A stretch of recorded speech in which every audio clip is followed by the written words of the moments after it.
ఓం శ్రీ గురుభ్యో నమః. నేను మీ సూర్యకుమారిని.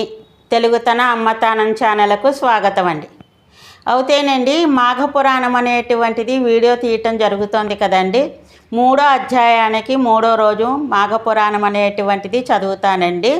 అయితే 1వ తారీఖు శనివారం అయింది. 3వ అధ్యాయానికి 1వ తారీఖు శనివారం, మాఘమాసం 3వ రోజు అనమాట అండి. 3వ రోజు మాఘపురాణానికి వెళ్ళే ముందర కొత్త వాళ్ళందరూ కూడా సబ్స్క్రైబ్ చేసి పక్కనున్న బెల్ ఐకాన్ని నొక్కండి. మరి ఇక మాఘపురాణంలోకి వెళ్ళిపోదాము. దాని విశేషాంశాలన్నిటినీ కూడా తెలుసుకుందామండి. ఇక ప్రారంభిస్తున్నాను.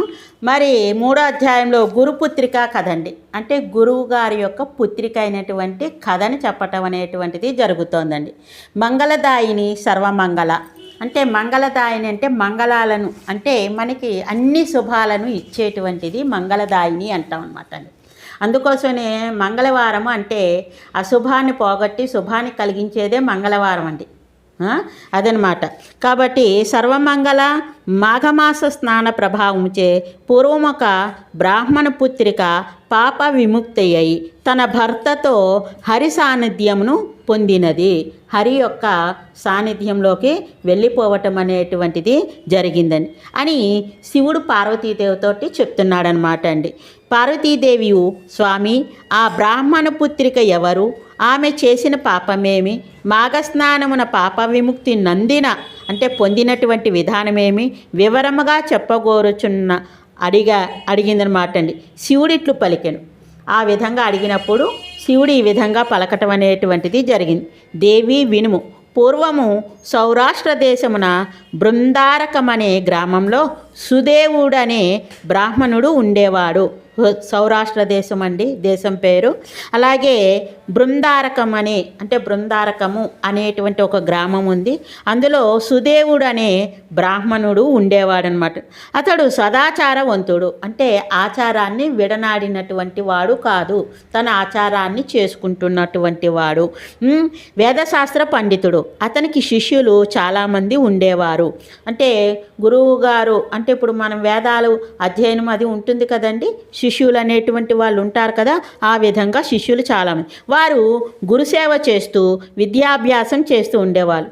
పూర్వకాలంలో గురుసేవను చేసుకుంటూ వాళ్ళు పెట్టినది తింటూ విద్యను అభ్యసించడం అనేటువంటిది జరిగేదన్నమాట అండి. కాబట్టి ఆ విధంగా ఉండే ఆ సుదేవునికి సర్వాంగ సుందరి అయిన కుమార్తె ఉండేది. సర్వాంగ సుందరి అంటే చక్కటి కుందనపు బొమ్మ లాంటి అమ్మాయి ఉండేది. పొడవైన కేశములతో, కేశము అంటే జుట్టు అనమాట అండి. మీరు ఒకటి గుర్తించండి, కేశములు అంటే జుట్టు అని అర్థండి. క్లేశము అంటే కష్టము అన్నమాట. దుఃఖానికి సంబంధించిన దాన్ని క్లేశము అంటాం. ఒక్క చిన్న అక్షరం తేడాతోటి అర్థం అనేటువంటిది మారిపోతుందన్నమాట అండి. కాబట్టి పొడవైన కేశములతో, చక్కని ముఖంతో అంటే గుండ్రటి ముఖం కావచ్చండి, చక్కని కనుముక్కు తీరుతో, కన్నులు కానీ ముక్కు కానీ చాలా తీరుగా అనమాట అండి. ఆమె మిక్కిలి మనోహరంగా ఉండేది. మనోహరము అంటే అందము అని అర్థం అండి. అందంగా ఉండేది. ఇటు కుమార్తె ఎవరికిచ్చి వివాహం చేయగలనని అతడు విచారిస్తూ ఉండేవాడు. అంటే ఆలోచన చేస్తూ ఉండేవాడు అని అర్థం అండి. విచారణ అంటే ఏమిటి? దాని గురించి ఆలోచన చేయటమే విచారణ అని చెప్తా అనమాట అండి. ఒకనాడు సుమిత్రుడు అనే శిష్యుడు సమిధలు, దర్భలు మొదలైన వాటి కోసం గురువు పంపగా, అంటే సమిధలు అంటే ఇక్కడండి అగ్నికి అర్పించేటువంటిదను. అంటే రావి పుల్లలు, జమ్మి పుల్లలు, తర్వాత జువ్వి పుల్లలు కిందకు పడతాయండి. అవి ఏరతారనమాట, కొట్టినవి కాదండి. అంటే ఎండి కిందకు పడినటువంటి పుల్లలని సమిధలు అంటారనమాట. అటువంటి పుల్లలు, దర్భలు అంటే అందరికీ తెలుసండి, పెండికి వాడతాము, ఇంకా అపరకర్మలకు కూడా వాడతారు, అందరికీ తెలుసు. కాబట్టి అటువంటి దర్భలు ఇవన్నీ తీసుకురావడానికి గురువుగారు పంపగా అడవికి వెళ్ళటం అనేటువంటిది జరిగింది. బంతితో ఆడుకుంటున్న గురుపుత్రిక కూడా సుమిత్రుని వెంట వెళ్ళిందనమాట. అంటే వెంబడిస్తూ వెళ్ళింది. వెంబడించడం ఏంటంటే వెనకాల వెళ్ళటం జరిగింది. సుమిత్రుడును చాలా దూరము పోయి ఆ అరణ్యములో ఒక జలాశయాన్ని చూచాడు. జలాశయము అంటే చెరువు కావచ్చు, కుంట కావచ్చు, ఏదైనా కావచ్చు, జలాశయాన్ని చూచాడు. ఆ చెరువు గట్టున ఎత్తైన చెట్లు ఉన్నాయి, అంటే పెద్ద పెద్ద చెట్లు ఉన్నాయి. నీరు నిర్మల మనోహరంగా ఉంది, నిర్మలంగా చాలా అందంగా కనపడుతోంది. వికసించిన పద్మాలు, వానిపై వ్రాలే తుమ్మెదల రొద, అనేక వర్ణములలోనున్న కలువలు, జల సంచారము చేయు జలప్రాణులు, విహారము మొదలైన వానిచే ఆ సరస్సు మనోహరముగా నుండెను, చాలా అందంగా కనపడుతోందండి. కోకిలలు గుంపులు కట్టి మధుర ధ్వనులు చేయుచుండెను, చిలుకలు గోరువంకలు నేర్చిన మాటలను పలుకుచున్నవి. ఎత్తైన చెట్లతో క్రమ్మబడిన ఆ ప్రదేశము ఒక ఏకాంత మందిరములా ఉంది. మందిరము అంటే గృహం అని చెప్పచ్చు, ఒక ఇదనమాట అండి. అలా ఉంది అని చెప్తున్నాను. గురుపుత్రిక ఆ చెరువులోని నీరు త్రాగి అచట వృక్షములకున్న పండ్లను తిని ఒక చోట కూర్చుంది. సుమిత్రునిపై మనసు పడింది. మనసు పడడం అంటే ఇష్టపడింది అనమాట అని. ఓయి మనుష్య సంచారం లేని ఈ ఏకాంతప్రాయమైన ఈ ప్రదేశంలో నాకు నీతో కలిసి సుఖపడాలని ఉన్నది. ఈ వనము నీకును నాకును నచ్చినది. మనమిద్దరమును సుఖపడుదము, మన కలయిక సుఖప్రదమగును. ఆలసింపక నా వద్దకు రా అని చెప్పటం జరిగిందండి. నా తర్వాత రమ్ము నన్ను మోహముతో తనివి తీరా కౌగిలించుకొనుము అని సుమిత్రుణ్ణి ఈ విధంగా ప్రేరేపణ చేయటం జరిగింది. నీవు వివాహము కాని బాలవు అంటే ఆ సుమిత్రుడు చెప్తున్నాడు, నీకు ఇంకా వివాహం కాలేదు, తప్పు అలాంటి చేయకు. నాకు గురుపుత్రికయు, మనము సోదరము అంటే గురువు గారు తండ్రితో సమానం. మనకి ప్రతి ఒక్క మనిషికి 5 తండ్రులు ఉంటారని చెప్తారు. అంటే గురువు గారు, పిల్లనిచ్చిన మామ, తండ్రి కన్న తండ్రి, ఇలాగ ఆపదలో ఆదుకునేటువంటి వ్యక్తి, ఈ విధంగా 5 తండ్రులు మనకి ప్రతి వ్యక్తికి ఉంటారని చెప్పటం. కాబట్టి నువ్వు నేను సోదరులు అవుతాము అని చెప్పాడండి. నీవు మన్మథ పరవశురాలై ఇట్లు అనుచితముగా పలుకుచున్నావు, కాబట్టి నువ్వు ఏదేదో చెప్తున్నావు, నేను నీతో రమింపజాలను అంటే నేను నీ మాట వినను అని చెప్పటం జరిగిందండి. అంతేకాదు సూర్యచంద్రులు సాక్షిగా చెప్పుచున్నాను, ఆకాశంలో ఉండేటువంటి సూర్యుడు చంద్రుడు సాక్షిగా నేను ఈ మాటను చెప్తున్నాను, ఈ పాపమును నేను చెయ్యను అని చెప్పటం జరిగింది. అంతేకాదండి, ఇలా చేయటం వలన నరకవాసము చేయవలసి ఉండును, అంటే నరకంలో పడిపోతాము అని చెప్పటం కూడా జరిగింది. ఇంటికి పోదాము రమ్ము, చీకటి పడిపోతోంది, మన కోసం గురువుగారు ఎదురు చూస్తారు, ఆలస్యమైనచో నిన్ను దండింపవచ్చును. దండించుట అంటే శిక్షించుట. సమిధలు దర్భలు మున్నగునివి కొనిపోవుదము రమ్ము అని పలికాను. రమ్ము అంటే రా అని చెప్పటం అనమాట. గురుపుత్రిక ఆ మాటలను విని, ఓయి కన్యారత్నము, సువర్ణము, విద్యాదేవత, అమృతము స్వయముగా నీ చెంతకు చేరినప్పుడు వలదన్నువాడు మూర్ఖుడు అంటే మూర్ఖత్వంగా ప్రవర్తిస్తున్నాడని చెప్తోంది. ఒకరినొకరు కౌగిలించుకొనక సుఖమునందక నేను ఇంటికి రాను, నువ్వు వెళితే వెళ్ళు, నేను ఇంటికి రాను, నేను ఇచ్చటనే నా ప్రాణములను విడిచెదను, నువ్వు వెళ్ళిన తర్వాత నేను ప్రాణాలు విడిచేస్తాను, నువ్వు ఇంటికి తిరిగి వెళ్ళి నేను రానిచో మా తండ్రి నిన్ను శపించును, అంటే ఎందుకు మా అమ్మాయి రాలేదు, ఏమిటి కారణమని నిన్ను శపించటం అనేటువంటిది కూడా జరుగుతుంది. కాబట్టి మరి ఆలోచించుకో అని చెప్పడం జరిగిందనమాట.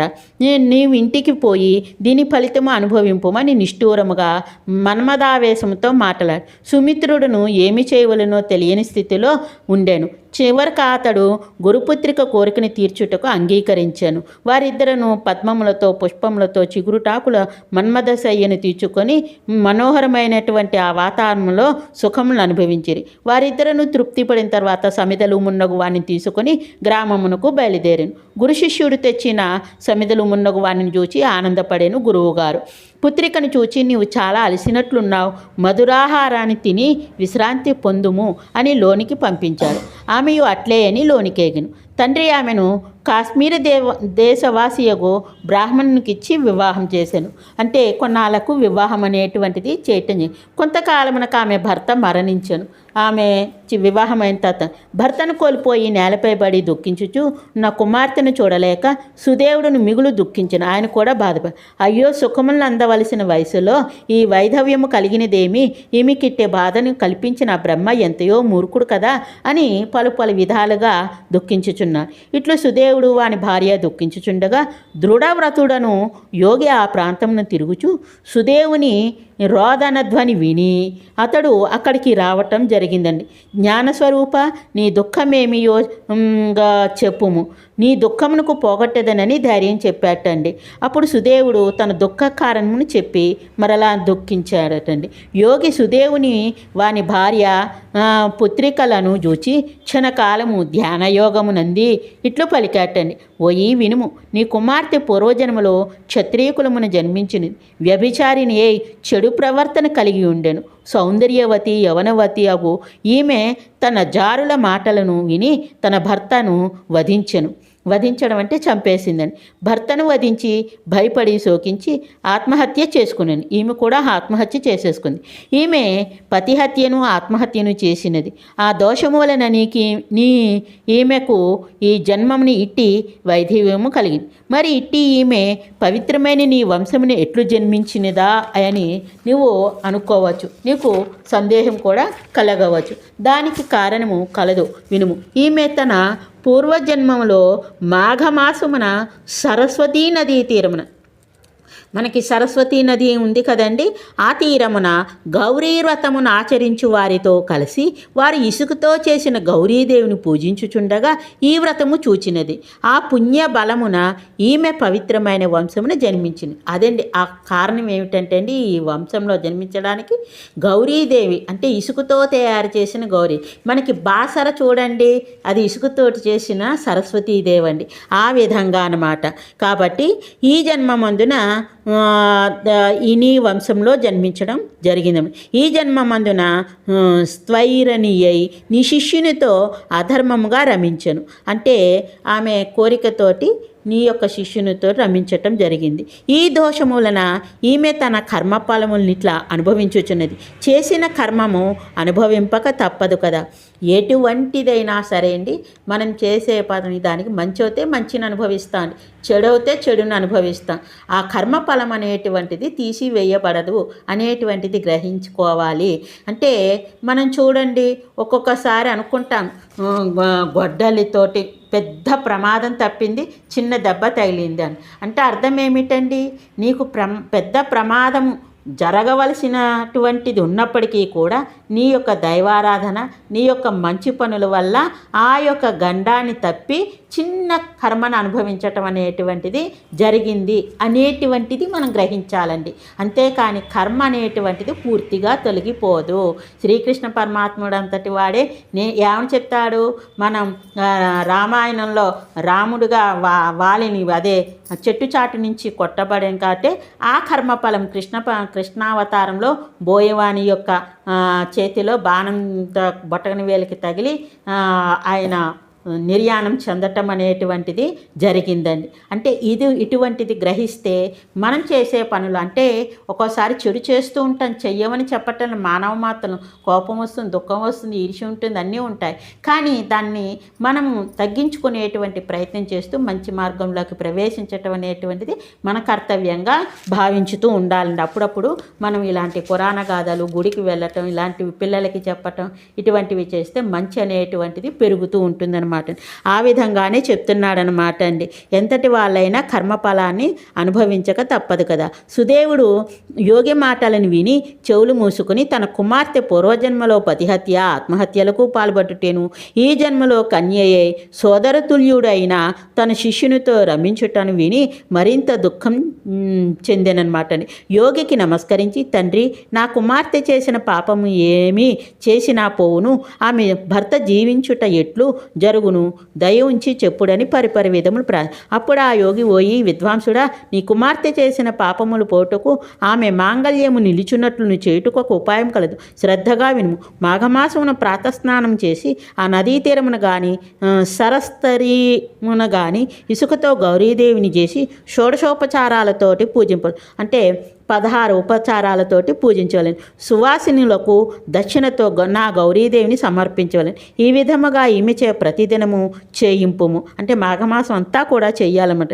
ఈమె భర్త తిరిగి జీవించును, ఈమె పాపములు నశించును. మాఘశుద్ధ తదేనాడు 2 క్రొత్త చేటలను తెచ్చి వానిలో చీర, రవికల గుడ్డ, ఫలపుష్పాదులు, పసుపు, కుంకుమ మున్నగు అంటే మన ముత్తైదుకి ఇచ్చేటువంటి వాయనాందంతా కూడా అందులో పెట్టాలన్నమాట. దక్షిణ తాంబూలంతో మరొక చాటను మూసి వాయనము నుంచి సువాసిని పూజ చేసి ముత్తైదువులకి ఇచ్చి 7 మార్లు ప్రదర్శన నమస్కారములు ఆచరించవలెను.